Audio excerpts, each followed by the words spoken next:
David Littleproud is the leader of the National Party. He joins us again here on Flow FM. David, good to have you back. Yeah, thanks for having me. Now, over in Canberra this sitting week, the National Party had a party room meeting. You've reached a policy position on vaping. What is it and what are the reasons for it?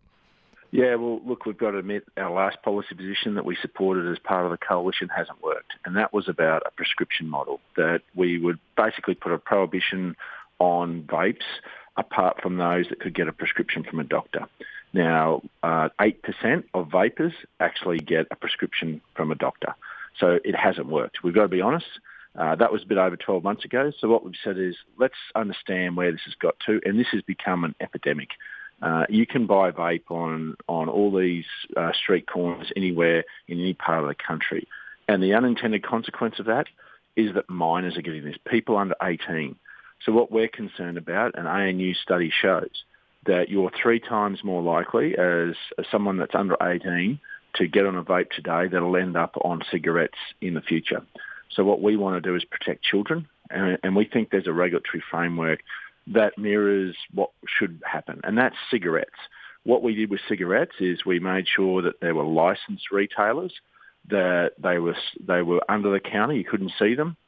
The packaging was looked at and made sure that it was bland, and there were warnings on them. And I think we need to look at what's the ingredients. We don't know what's inside these vapes. These cheap Chinese imports are coming in, and they've got chemicals in them that just we don't even know about.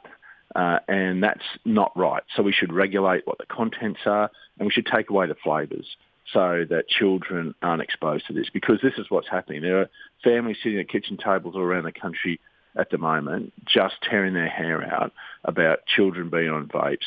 And so what we think is regulate this properly, make sure that you do it like cigarettes, and have a sensible solution about this. And then you can funnel the policing of these illegal vapes, and those resources for policing into more granular areas, because we know then who should be selling them and who shouldn't. And this is the thing, is anyone is selling them at the moment, whereas we have a licensed arrangement, then the policing of this becomes easier. And if you get excise, we're saying that excise should go to regional health. We shouldn't excise it heavily, because this is a transition away from cigarettes, those that get on vapes. But there has to be an excise, and whatever excise is there should go into regional health. So we're just using some common sense and saying this is a problem, it's got away from us, let's face up to it, let's be sensible about it, and that's where the Nationals have got to. Now, you say an excise should go into regional health. Is that because you've got a concern that vaping problems are being particularly felt in regional areas? Oh, it's been felt right across the country, but we've got a problem with regional health, and the new government isn't as focused on regional health as what we were. In fact, they've taken away much of our doctors through the designation priority areas for foreign doctors. They've broadened that so that regional areas now have to compete with capital cities for foreign doctors, where we made sure that only foreign doctors could come to regional areas. So we've got a health crisis out there, and what we need to do is be able to fund it, and this should be a sensible way to fund it. We spoke with the Shadow Assistant Minister, Emma McBride, and she was unapologetic about shifting those distribution priority areas into outer suburbs, which tells us a bit about Labor's form line. But speaking of Labor, Mark Butler, the Health Minister, tried to claim the Nationals are making this decision on vaping because of a $55,000 donation from Philip Morris International, who are a tobacco giant, now saying they are looking to deliver a smoke-free future. But I think the Fin Review have indicated you got a donation from Sportsbet, and yet you support banning gambling advertising during sports broadcasts. Yeah, that's a puerile argument. I mean, if you're going to sit there and say because companies donate to political parties, and you need that, you can't run a campaign without it. That's as simple as that.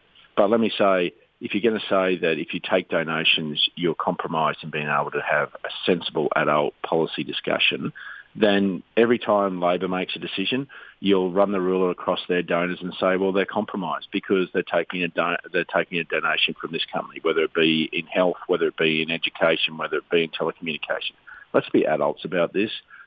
We take donations, we just declare them. We took them from tobacco companies because they're a legal product. The National Party believes in self-responsibility. Now, if tobacco becomes illegal, then obviously we'll change our stance to that. But we believe the individual it should have self-responsibility.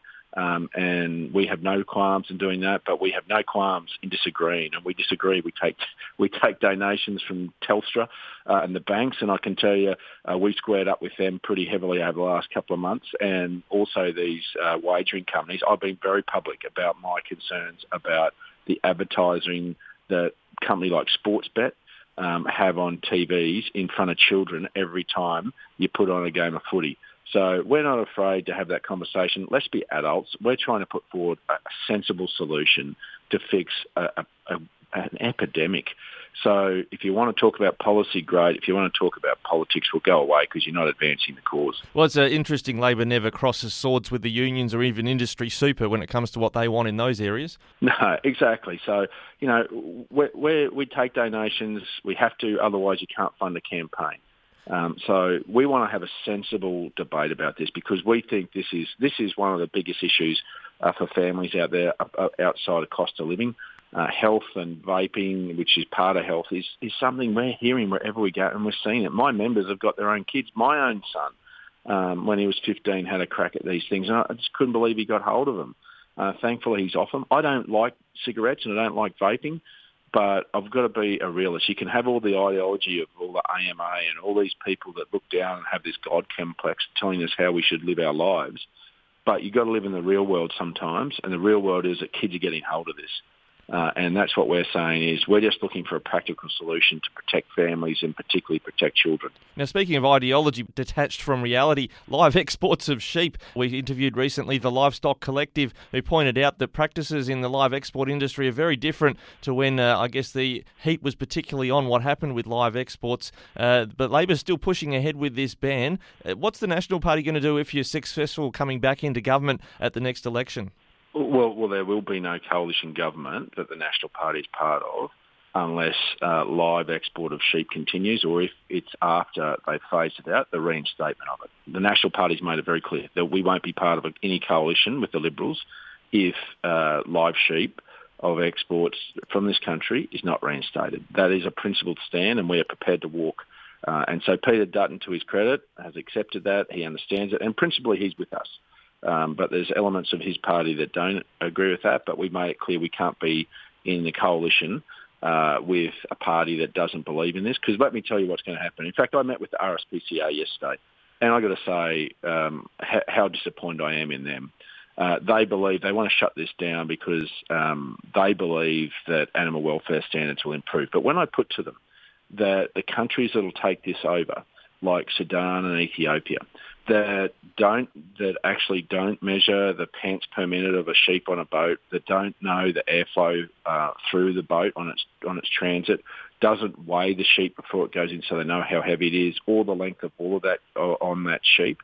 And in fact, what they do is they don't count the number of sheep. They just put as many as they can on that boat, and they get paid for whatever's left at the end, whereas we work on an animal welfare standard. They are exporting animal welfare standards to countries like that. And then, if we're not there, then the abattoirs in these Middle Eastern countries will, in fact, move away from our SCAS standards, which make sure there's humane slaughtering of these animals.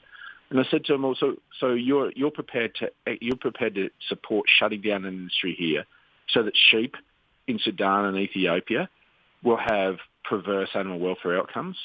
And they said they would. Now, where is the moral compass of RSPCA, of the Labor Party, in saying that they're there on the science and they're there for animal welfare standards? They can't be, because this is a perverse outcome. If we are not in the market, then animal welfare outcomes will be those driven by countries that don't have the standards we do. And for the RSPCA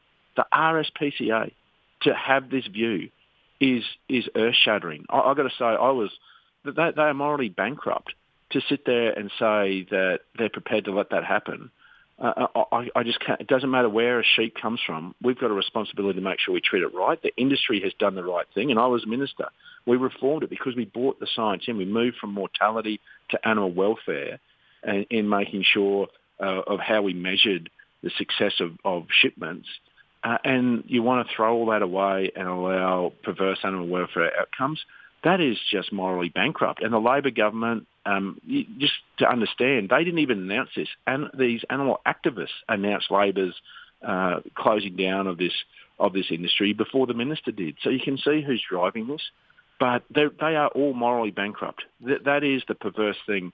For all the virtues, they sit there and they say they're talking about animal welfare, to go and do this, where we are world leading, and to walk away to cut and run, that's not the Australian way. I don't know what we've become as a country, that we're going to start doing this sort of stuff.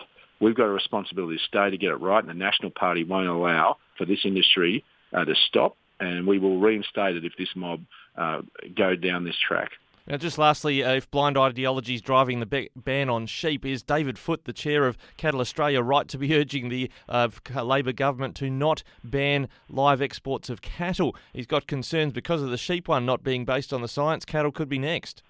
Well, definitely. You can see all the animal activists packing up, selling their properties in Perth and heading now up to Townsville and Darwin. I mean, they're not going to do what they did last time and do it overnight. They're too smart for that. And that's costing you, just by the way, $2 billion in compensation because of the last time Labor had a crack at live exports.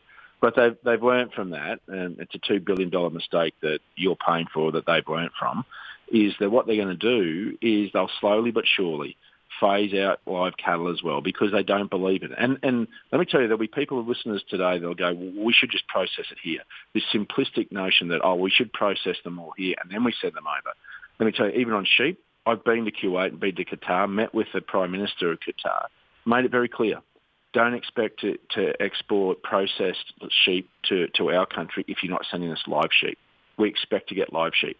And if you go to some of our cattle markets, they don't have refrigeration, so they need live cattle. But let me tell you, this is where the Labor Party will go, is they'll get refrigeration in most parts of Indonesia and Vietnam that they can then say, well, look, that supply chain issue's fixed, we can process here in Australia, so we can start to phase it out. But let me tell you, these exporting countries, they want this. It is cultural. It is cultural, and they want live animals because they have a cultural issue about how they slaughter them, and particularly in the Middle East. And so that's what we're saying.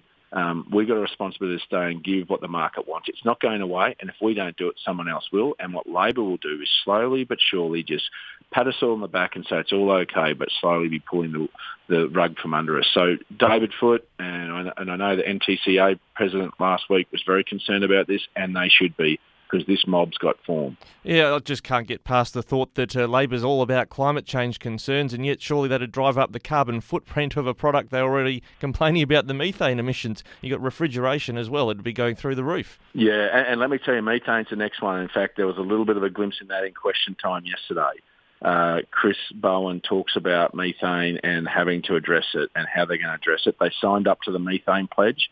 Now, they're saying it's not binding, but you don't sign up to something unless you've got a solution to address methane. In New Zealand, they put a tax on their farmers, a 30% tax. So just watch this one. They are coming for us, and they're going to do it slowly but surely.